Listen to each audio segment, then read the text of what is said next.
Three, two, one.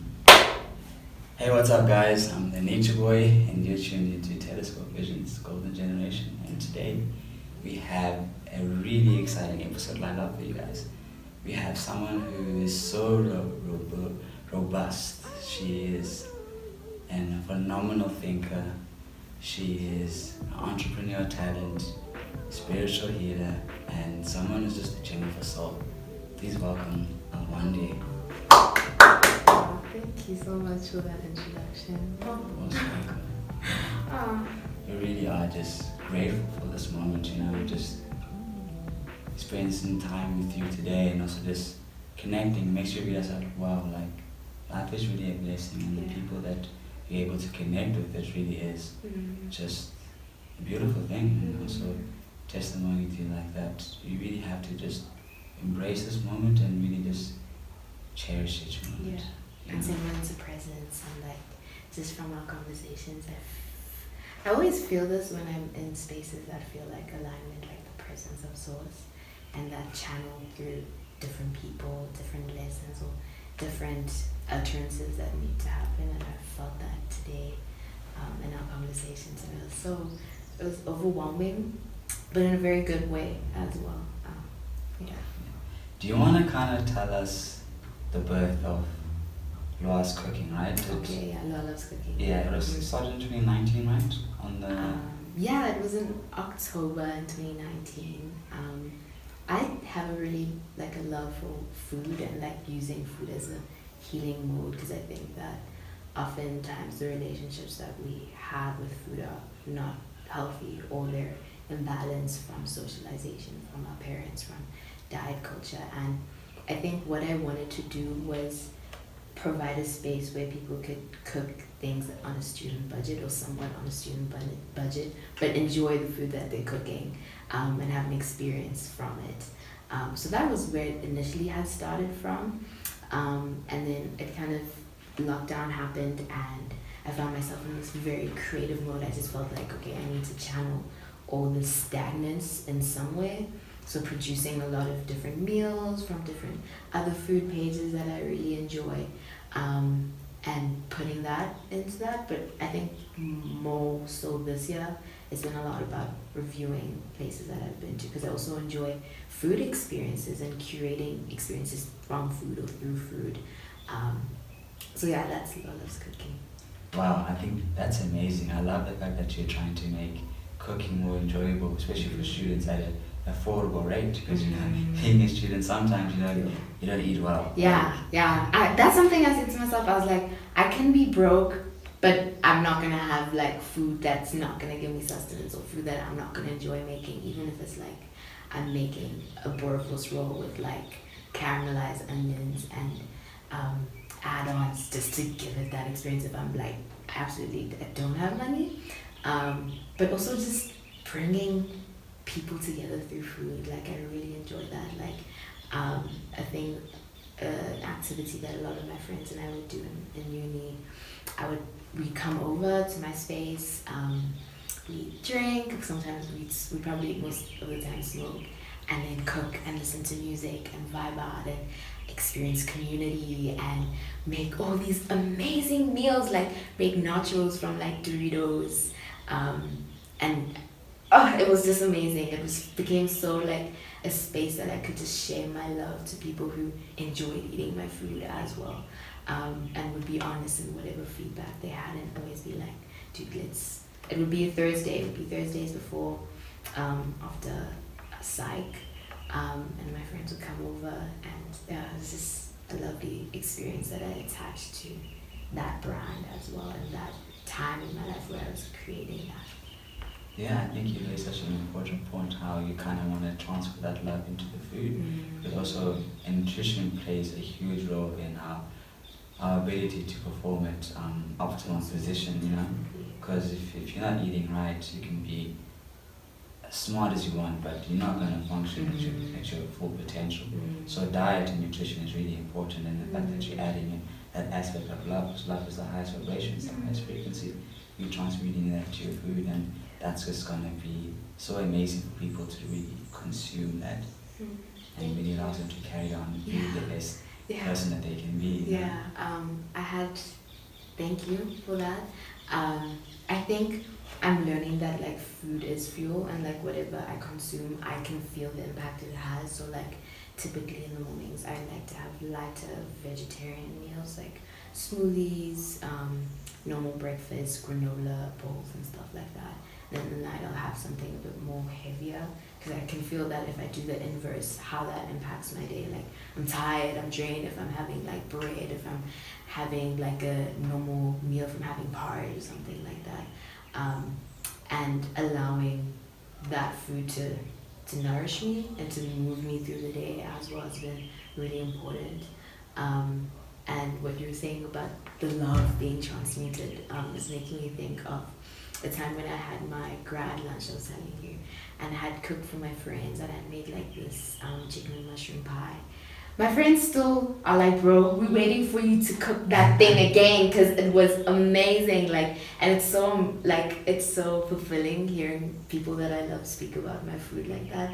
And it also gives me this affirmation that I just want to channel it into something that more people can experience, people who enjoy food, and food experiences with their loved ones, and being bound or binded by that love, something that I really want to do at some point.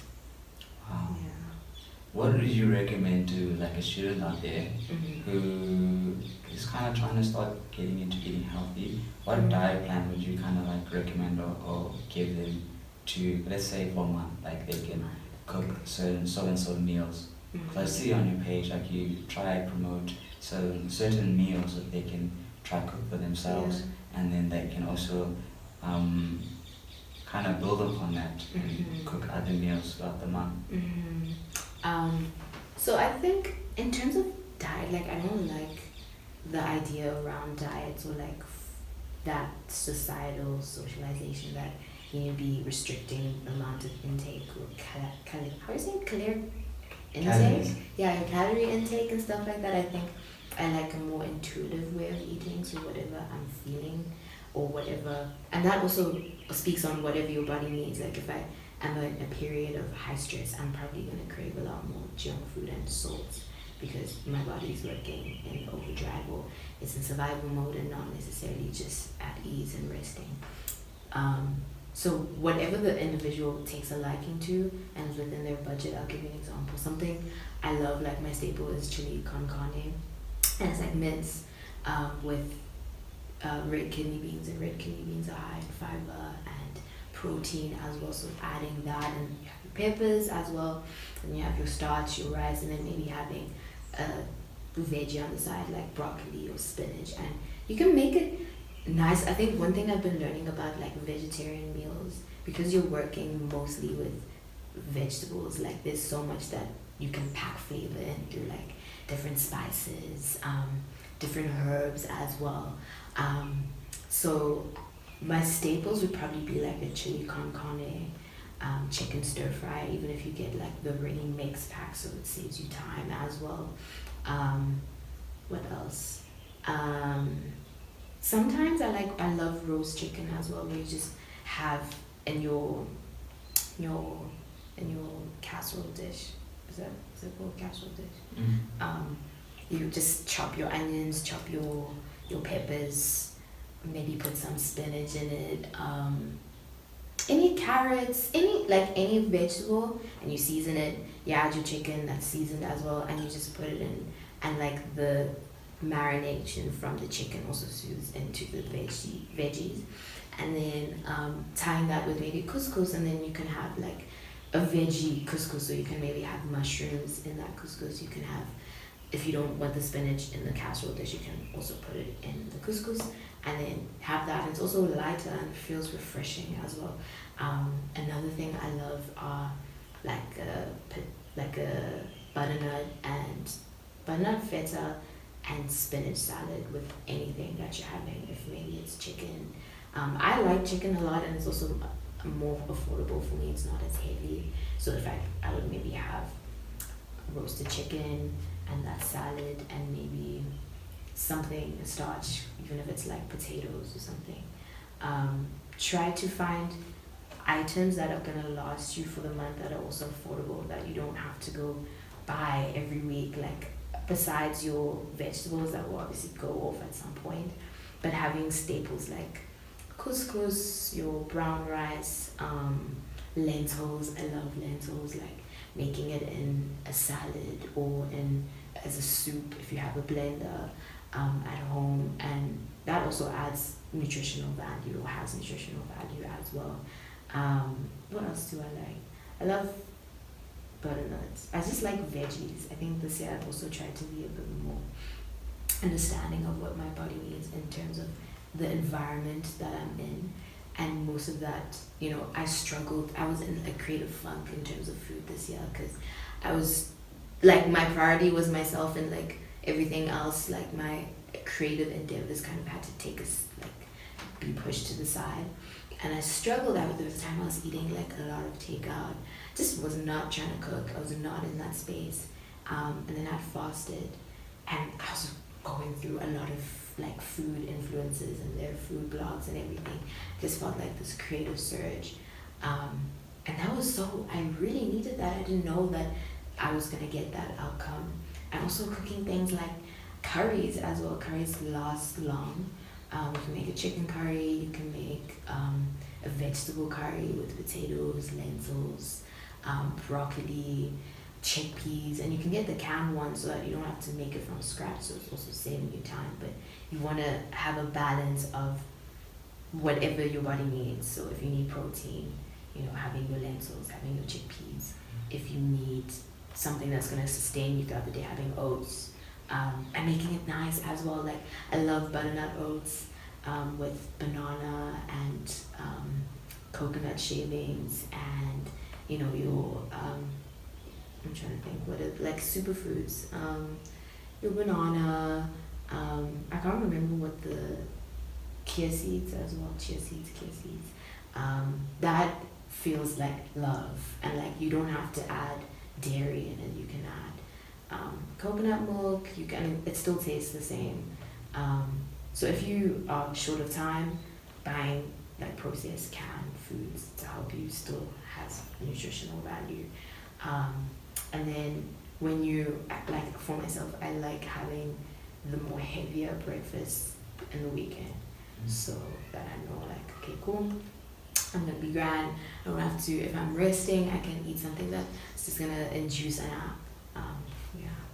Wow, yeah, I think that was some valuable information that a student listening right now can kind of incorporate into their life, which is going to obviously benefit them for their obviously high impacted study schedule, or even if they're, you know, sports player or whatever schedule aligns with their life. Yeah. I think, you know, that's really great for that information.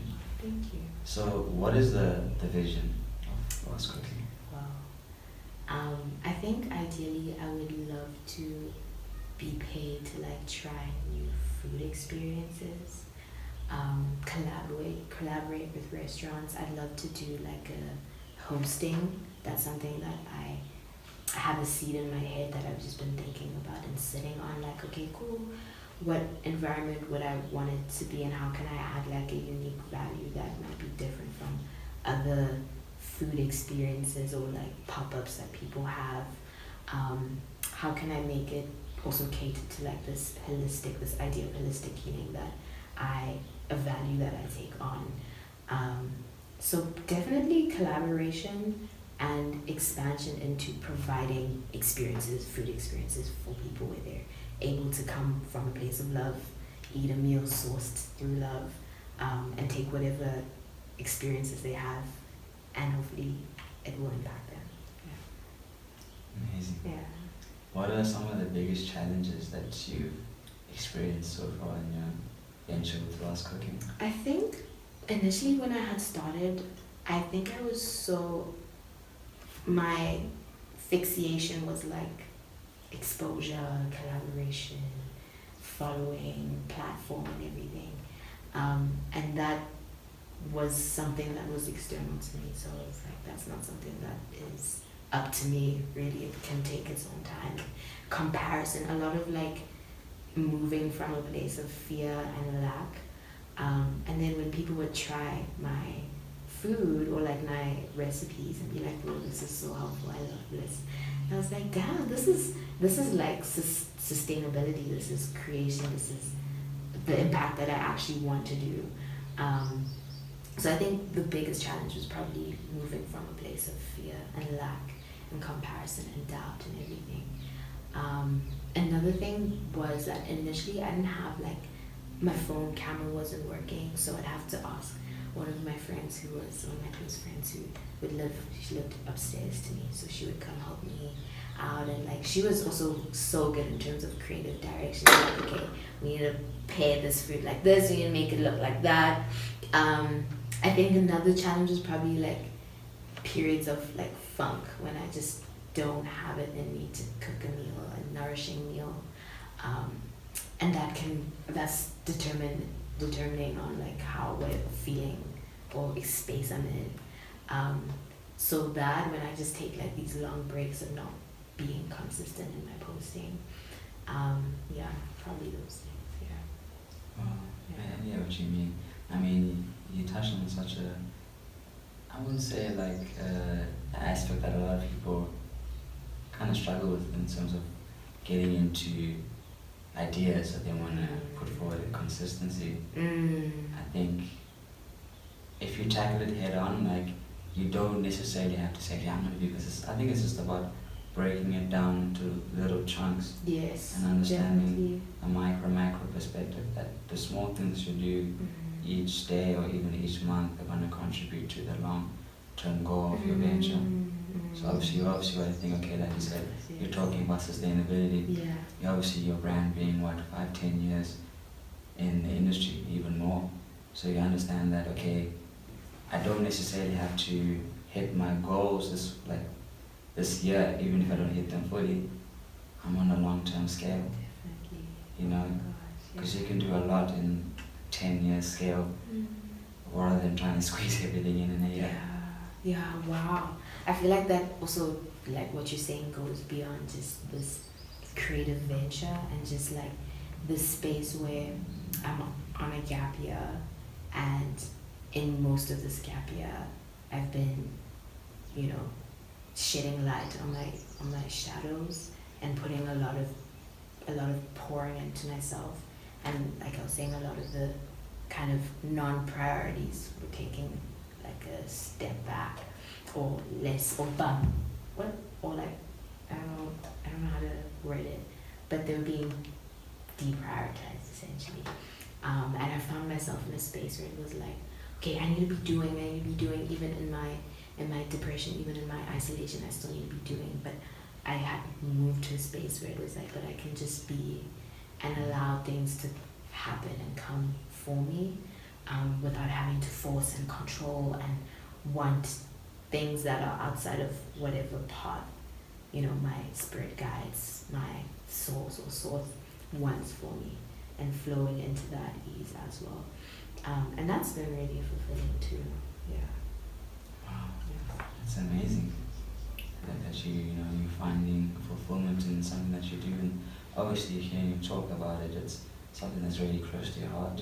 So that's a really cool thing, and I really hope that you keep that passion in what you're doing here with LWA'S Cooking. Thank you. I hope so too. Thank you, Jake. So you've been doing LWA'S Cooking, and then when did the idea come to start LWA'S? That was last year. I had like this download, and I was also realizing that there's a bit of a gap in the sustainable market of skincare, or that I had observed rather. And I was using sea moss for like my smoothies, and for my skin as well, and seeing like the benefits, and I was like, wait, there's something like I can tap into with this and try to customize it in a way that is pertaining to people's individual skincare needs. And I think my purpose in general is just to like create and to heal, and like this, realizing that that's an extension of it, doesn't have to be sustainable. Like it's just something that I was like, oh, this is something I can do, not necessarily. I think in retrospect I'm realizing the importance of having like a business plan and how to implement things, how to sustain it, because it wasn't coming out from that space particularly. So that was that launch last year in August. And that was huge. Like initially, like that was so overwhelming that like people want to support me. People see the potential that exists already within me. People want to, you know, share that with me. And a challenge that I experienced was that because I didn't have a business understanding of sustaining an entrepreneurial craft, a lot of the money that I was making was kind of tying into my personal accounts, and so I had made like a particular amount of money, but I couldn't account for it. And I was like, whoa, okay, cool. I need to be around, be around my commerce friends that have this insight that they can give to me. I need to be in, you know, these schools that teach business, like the African Leadership University. They have like a free course on like business, and that you can finish in like 2-3 days, and learning from there and like filling in the gap from there, and expanding it. I think I'm someone who just genuinely is interested in modes of self-care and like self-healing, and I do see Lola Skin surpassing that at some point, where it's not just self skincare but also self-care as well, and healing through that too. Yeah. Well, there's so many avenues that you can branch this thing into. It's going to be really interesting to see how you evolve and eventually expand the venture. I really want to commend you on your marketing strategy. I think what you did was really smart. How you use obviously your close friends, where you guys shot the webcam spray on the house. Yes. That was really beautiful. But I think also you used people who obviously appeal. You know, definitely. It girls, you know. Yes. And that was a really brilliant marketing strategy. Thank you. I don't even think of it in that way. I was just like, okay, I'm in Cape Town. My friends want to assist me in whatever they can. I just have a friend who's into photography, and I was like, please can we, and this is also somewhat very contingent on nature, like cyanosis and algae that's found in water. So kind of going back to that, or like channeling that as well. That was so much fun. I actually did another shoot at the beginning of the year when I was in Cape Town for my birthday with my friends as well. I haven't posted it because I just haven't been all that active on my page this year. But that was also so much fun, like just being around that space and creating across, as opposed to like wanting people that are outside of your reach. Well, that it might take a bit more effort to sustain a concerted effort of rapport and stuff like that. Yeah. Okay. So what does a typical customer look like? So what is the ideal customer for LWA'S Skin? Usually I've noticed it's mostly women that are experiencing skin issues, and I don't think that's in isolation to just our socialization and what you first look at as someone's skin and everything. But usually really friendly people, because they are in need of service. Like they make it very known that like, this is what I'm experiencing, this is a target area or something that I'd like to kind of combat or, you know, overcome. And then managing also if like they need advice on skin products to buy, or like how to have a regimen that's catered to their skin type, doing essentially a consultation as well, just from the limited knowledge of skincare that I have. Like I'm also realizing within myself, I had stopped the contraceptive, and I was seeing how like my actual skin type is like, it's like a combination of oily and, I guess I want to say oily and dry, but also balanced in some areas. So a lot of my T-zone is like oily in the morning, and implementing and applying the advice that I'd give to other people, to myself, which has also been super cool. Yeah. Well, I like the fact that obviously this product is not necessarily confined to a certain look, or a girl that has a certain type of look. Like it's accessible to all types Definitely. of women. Yes. It's a really cool thing. I mean, it reminds me of this woman. Her name is Lima. I forgot her surname. But she basically started this beauty cosmetics line in America. Okay. And when she first had the idea, and like she knew this product was really good and it was going to help a lot of women, but when she was going to invest it, she got rejected. Because ever since they agreed with the product, but she wasn't in line with the product, so she didn't fit the face for the product. In So- what way? So like Fit the face, like aesthetically? aesthetically, Okay. basically, because obviously in the cosmetics line, you know the typical like someone like Kylie Jenner. Yes. That's what the aesthetic they were looking for. So she didn't fit that because she's a bit plus size. Okay. So taking that constructive criticism was a bit hard for her, I can but understand. it actually pushed her. She actually, because she knew that this product is phenomenal and it's going to help a lot of people. Yeah. So she kept on going, and eventually in 2016, she ended up selling the company to L'Oreal for $1.2 billion. Yeah. What?